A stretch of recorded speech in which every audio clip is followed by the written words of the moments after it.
Welcome back to another episode of German Custom Bricks, and today we're looking over the Marder IIIs, which was the second in the Marder III series.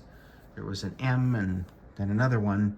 They just kept doing on their thing there of converting obsolete tank chassis into tank destroyers, and this tank was no exception. And here it is, just your first little look at it, the Marder IIIs.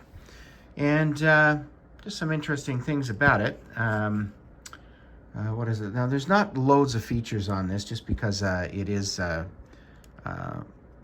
tank destroyer and there's really not any room. There's enough room inside there where you can actually put a couple of guys on the inside there. Just down in the pit there which is where they purposely did that, so they could bring the guys down, because otherwise they were up way too high. If you look at the Marder II, even tank destroyers like the Panzerjäger 1, that they were sitting up too high, so they tried to bring this down a lot more. So in any case, we'll just go over some stuff here, and we'll just give you a little guy demo. So this does come with, the kit does come with the printed Balkenkreuz tiles, one on each side. They're the only printed parts on this. There really wasn't a lot as far as,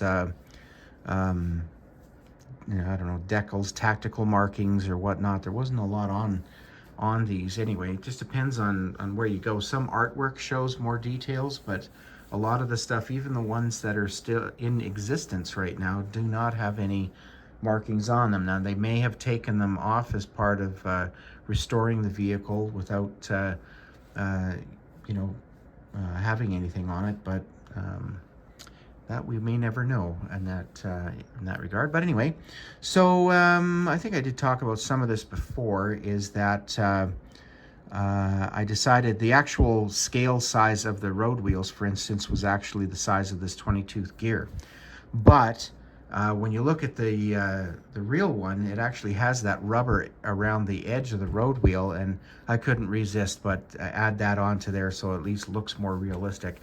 One of the things I did want to add on, which I've been wanting to onto a tank and stuff, is these wheel covers that Lego's had in some of their Speed Champions sets, but because they just look really good. Another thing with, as far as the gear goes, just the rear wheel does have a little overlap on this guide wheel on the back, so there was a little overlap on over the last road wheel, and I wanted to have that feature in there because it's what it looks like, but it's either just a tiny bit too much or a tiny bit not. So I went with a tiny bit, a little bit more, so because it is a distinctive thing, because most tanks didn't have, they had overlapping road wheels but not sprockets or guide wheels.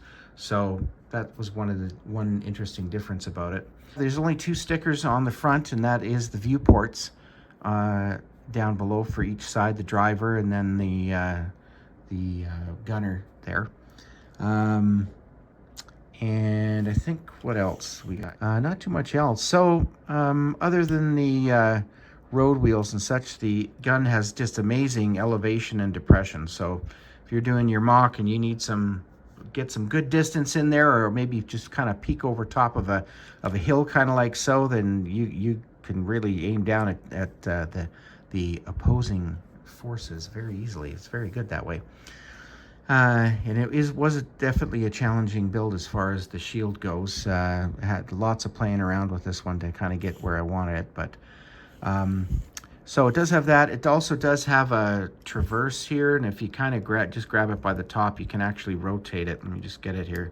You can actually traverse the gun sideways.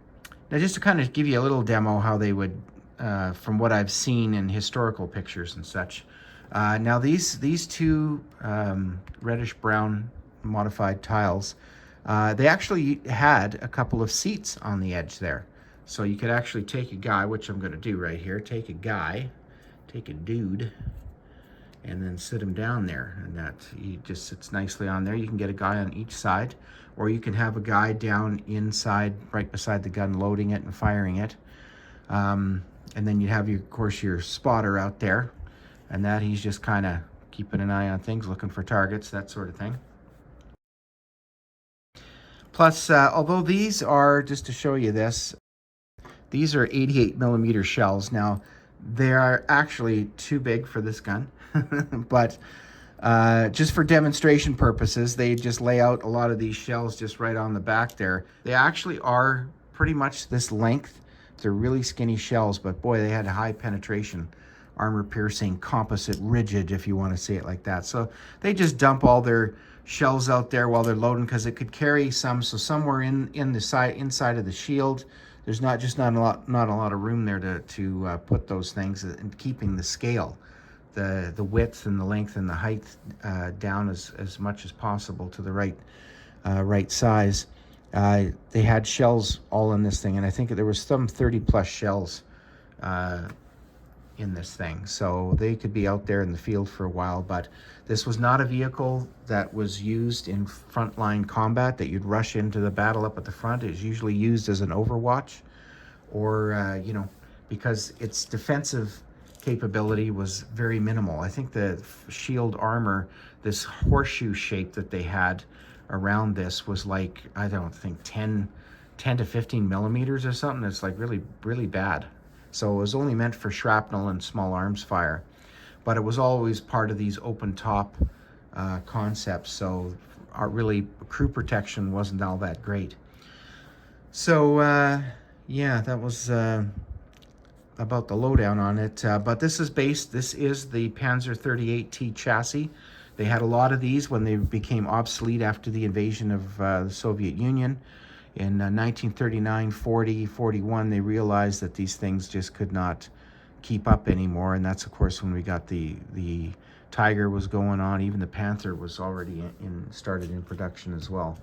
But they were a little ways off yet. So their stopgap was to bring in all these tank destroyers using all the obsolete tanks that they couldn't use for anything else. Either they used them as trainers, or they modified them into tank destroyers and that. And actually the PaK-40 gun that they put on this, when this came onto the battlefield there, it was more than able to handle any Soviet armor or anything on the battlefield at that time. So, but you just had to be back a little ways from the action, otherwise, you know, you're an easy target, and the vehicle could be knocked out pretty readily. And seeing some photos of battle damage, yeah, they couldn't take much. So they really had to be well camouflaged and back a little ways, but they had good range, and the fact it was loaded with as many shells as it was, it could stay out there in defensive mode, which was pretty effective. These were very effective destroyers. So with that, yeah, that's pretty much it. There's really not loads of features on it other than the gun, you know, elevating, depressing, and traversing, and the tracks they roll, you know, like all wheels and stuff do. But it's just one of those vehicles that, you know, if you want to get out on your battlefield mock there, that you can. And it just looks just downright neat. So there you have it. Flipping it around, see our guy there again. Thank you all for watching, and we will catch you next time. Bye for now.